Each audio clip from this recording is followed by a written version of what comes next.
యోహాను రాసిన 3వ పత్రిక 1వ అధ్యాయం 2వ వచనం. ప్రియుడా, నీ ఆత్మ వర్ధిల్లుచున్న ప్రకారము నీవు అన్ని విషయముల్లోనూ వర్ధిల్లుచు సౌఖ్యముగా ఉండవలనని ప్రార్థించుచున్నాను. స్తోత్రం దేవా సర్వోన్నతుడా. ఈరోజు ఈ యొక్క వాక్యపు వెలుగులో మమ్మల్ని అందరిని నడిపించి బలపరిచి ప్రతి వారికి వెనగల చెవి గ్రహించగల అనుగ్రహించి విత్తబడిచిన వాక్యం వ్యర్థం కాకుండా ప్రతి హృదయంలో నాటబడి ఫలించి విస్తరించి నూరంతల పంట అనిపించిన కృప చూపించండి. ప్రతి వారిపై నీ ఆత్మాభిషేకం కుమ్మరించినందుకు నీకు వందనాలు. విత్తబడిచిన వాక్యం వ్యర్థం కాకుండా దేవా మరి సారవంతమైన పొలంలో నాటబడిన విత్తనం వలె నూరంతల పంట అనిపించినట్లు చేసినందుకు వందనాలు చెల్లిస్తూ మానవ స్వరం మరుగు చేసి పరిశుద్ధాత్మ దేవుడు నీవే నాతో మాతో మాట్లాడుతున్నందుకు నీకు వందనం చెల్లిస్తూ నజరేయుడైన యేసుక్రీస్తు నామములో ప్రార్థించి నమ్మి పొందుకొని ఉన్నాం తండ్రి, ఆమెన్. నా ప్రియమైనటువంటి సహోదరి స్నేహితులారా, ఈరోజు మన యొక్క వాక్య భాగం అన్ని విషయములలో ఎదుగుట, వర్ధిల్లుట. ఇది బయట మాట కాదు ప్రియులారా, బైబిల్ మాట.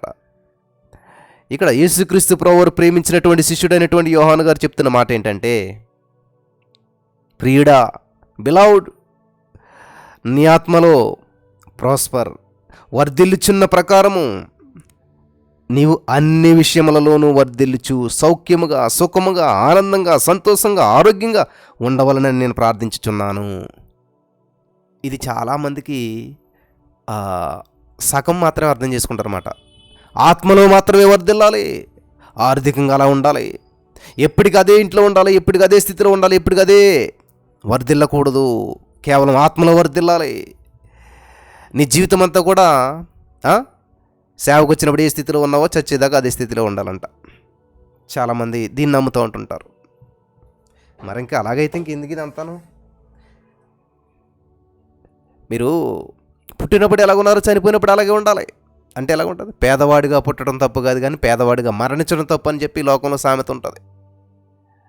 ఇక్కడ దేవుని యొక్క ఉద్దేశం మనం వర్ధిల్లాలి, ఎదగాలి, పుట్టిన పిల్లోడు పుట్టినట్టే ఉండాలి అన్నట్టున్నది చాలా విషయాల్లోనూ. చాలామంది మాటలు బోధలు ఇప్పుడు ఎదుగుట, వర్ధిల్లుట రెండు ఒకటే, రెండు ఒకే పదాలు, రెండు ఒకే సమానార్థాలతో కూడినటువంటి పదాలు అన్నమాట.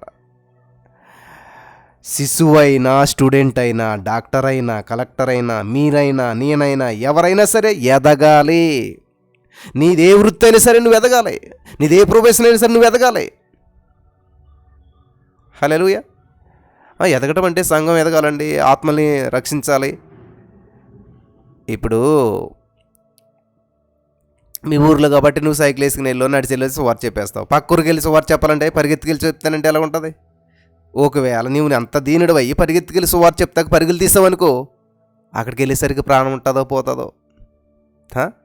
50 కిలోమీటర్లు 100 కిలోమీటర్ల ప్రసంగం చెప్పవలసి వస్తే నేను దీనుడిగానే ఉంటానండి, నేను ఎదగనండి, ప్రాస్పరిటీ నాకు వద్దండి, కారు నాకొద్దు, బైక్ నాకొద్దు. మరి ఏం చేస్తావు? నేను ఎలా వచ్చానో సేవలోకి ఖాళీ చేతులతో వచ్చింది కాబట్టి ఖాళీ చేతులతోటే పరిచర్య చేస్తాను నేను. ప్రియులారా గమనించాలి.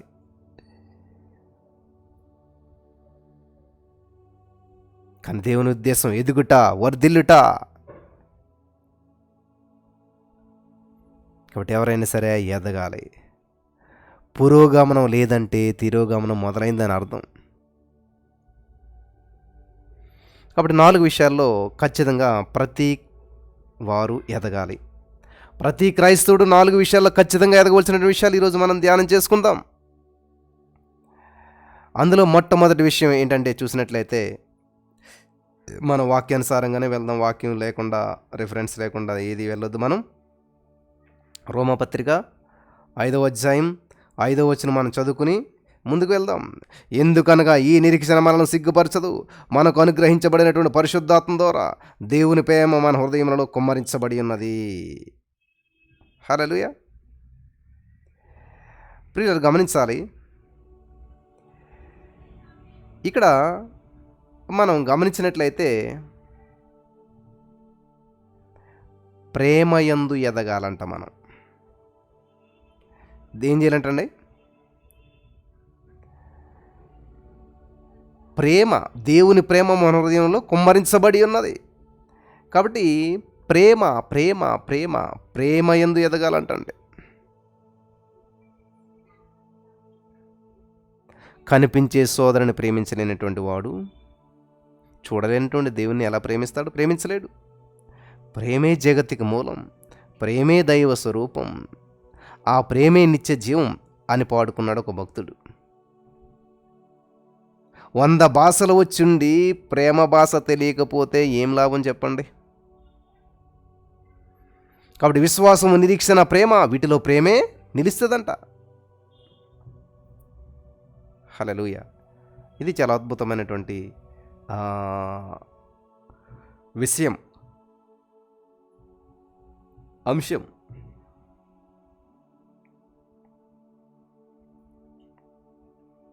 చాలా జాగ్రత్తగా వినాలని చెప్పి ప్రభు పేరట మనసు చేస్తున్నాను.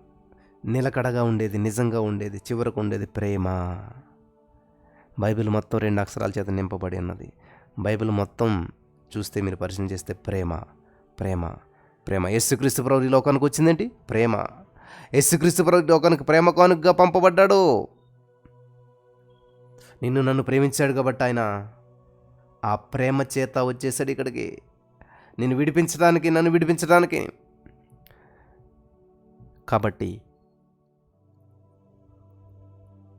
ప్రేమించే విషయంలో అచ్చి ఉండవద్దు అంటున్నాడు దేవుడు.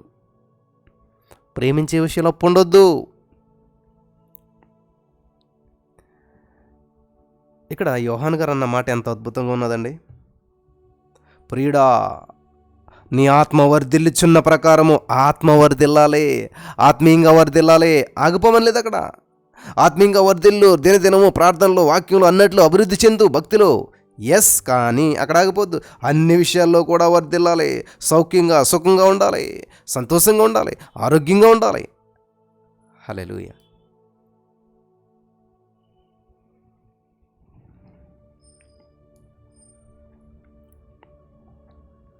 దేవునికి మహిమ కలుగును గాక. కాబట్టి నెంబర్ 1 ప్రేమ యందు ఎదగాలి. నెంబర్ 2 ఫలించుట యందు ఎదగాలి. ఫలించాలి. ప్రతి క్రైస్తవుడు ఫలించాలి. యోహాను సువార్త 15:2 చూసినట్లయితే, నాలో ఫలింపని ప్రతి తీగను ఆయన తీసి పారవేయును, ఫలించు ప్రతి తీగ మరి ఎక్కువగా ఫలించాలని చెప్పి దానిలోని పనికి రాని తీగలను తీసివేయును. హల్లెలూయా. దేవునికి స్తోత్రం కలుగును గాక. యోహాను సువార్త 15:8 చూసినట్లయితే, మీరు బహుగా ఫలించుట వలన నా తండ్రి మహిమపరచబడును, ఇందువలన మీరు నా శిష్యులగుదురు. ఫలిస్తే శిష్యులవుతారు. శిష్యులు ఏం చేస్తారంటే, ఫలించేవాళ్ళు, 10 మందికి ఉపయోగపడేవాళ్ళు, 10 మంది కొరకు ఫలిస్తారు. ఇక్కడ ద్రాక్షావల్లిని ఎగ్జాంపుల్గా తీసుకుని చెప్తున్నాడు దేవుడు. ద్రాక్షావల్లి ఫలిస్తుంది, కానీ ఇప్పుడు ద్రాక్ష చెట్టు తిన్నట్టు ఎక్కడ ఏ పేపర్లో న్యూస్లో చూడమనం. ఏ ద్రాక్ష తీగ తన పళ్ళు తన తినదు. అది ఎంత మరి ఫలించినా, ఎన్ని గెలలేసినా ఇతరుల కొరకు మాత్రమే, కానీ తన కొరకు తాను కాదు. వింటున్నారా?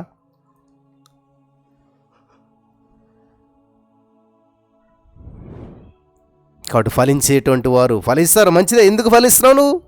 క్రీస్తుని మహిమపరచడానికి, క్రీస్తుని కనపరచడానికి, క్రీస్తు నామ మహిమార్థంగా మనం ఫలిస్తూ ఉండాలి. 10 మందికి ఉపయోగపడే ఫలింపు ఉండాలి మనలో. కాబట్టి ఇక్కడ ఫలించుచూ ఎదగాల. ఫలించడం ఎందు ఎదగాలంట. చెట్టైనా, గుడ్డైనా, బర్రైనా, గొర్రెైనా, చివరికి భక్తుడైనా సరే ఫలించటమే ప్రీతి. ఫలాలు ఇవ్వనది గుడ్డిది అని చెప్పి పిలువబడుతుంది. యేసుక్రీస్తు కొరకు ఆత్మలను సంపాదించడమే గొప్ప ఫలింపు. అన్నిటికంటే ముఖ్యమైన ఫలింపు అది.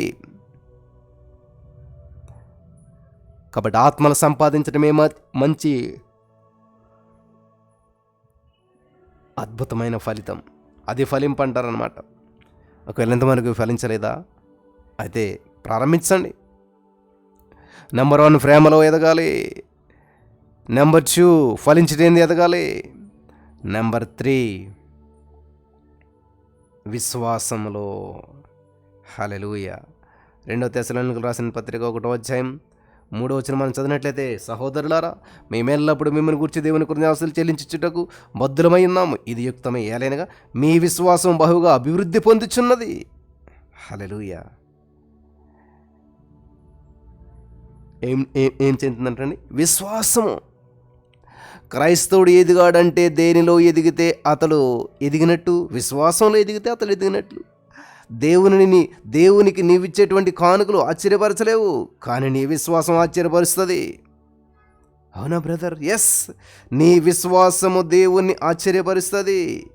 మత్తయి సువార్త 15వ అధ్యాయం 28వ వచనం చూసినట్లయితే, అందుకు యేసు, అమ్మా నీ విశ్వాసం గొప్పది, నీవు కోరినట్టే నీకు అవునుగా కానీ ఆమెతో చెప్పెను.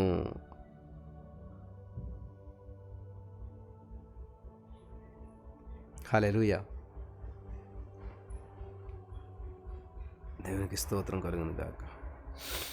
అలాగే అదే మత్తయి సువార్త 8వ అధ్యాయం 10వ వచనం మనం చదివినట్లయితే, అక్కడ దేవుని వాక్యం, యేసు ఈ మాటలు విని ఆశ్చర్యపడి వెంట వచ్చుచున్న వారిని చూసి, ఇశ్రాయేలులో నేనెవరికైనాను నేనింత విశ్వాసం ఉన్నట్టు చూడలేదని నిశ్చయముగా మీతో చెప్తాను. ఆశ్చర్యపరిచిందంట. దేవుణ్ణి ఆశ్చర్యపరిచేటువంటి విషయం విశ్వాసం. హల్లెలూయా. దేవుని ఆశ్చర్యపరిచేటువంటి విషయం విశ్వాసం. నాకు ఉందండి, చాలా విశ్వాసం ఉంది. చిన్న సమస్య వచ్చిందనుకోండి, గందరగోళం.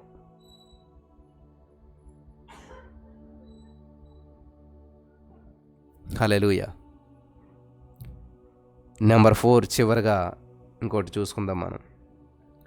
కొరింథీయులకు రాసినటువంటి 2వ పత్రిక 2 కొరింథీ 8వ అధ్యాయం 2వ వచనం మనం చూసినట్లయితే, 2 కొరింథీ 8వ అధ్యాయం 2వ వచనం, ఏలయనగా వారు బహుశ్రమ వలన పరీక్షింపబడగా అత్యధికంగా సంతోషించిరి, మరియు వారు నిరుపేదలైన వారి దాతృత్వం బహుగా విస్తరించెను. దాతృత్వం బహుగా విస్తరించెను. దాతృత్వం అంటే ఇవ్వటం. దాతృత్వం అంటే ఇవ్వటం. ఇవ్వడంలో ముందున్నటువంటి వాడు పొందుకోవడంలో కూడా ముందుంటాడు. మాసిదోనియా సంఘం శక్తి కొలది కాదు, శక్తికి మించి ఇచ్చి సాక్ష్యం పొందిన సంఘం అది. శక్తికి మించి ఇచ్చి సాక్ష్యం పొందినటువంటి సంఘం. ఈ రోజున మనం ప్రతి వారు కూడా అద్భుతమైన కార్యాలు చేస్తూ ఉన్నారు. హల్లెలూయా.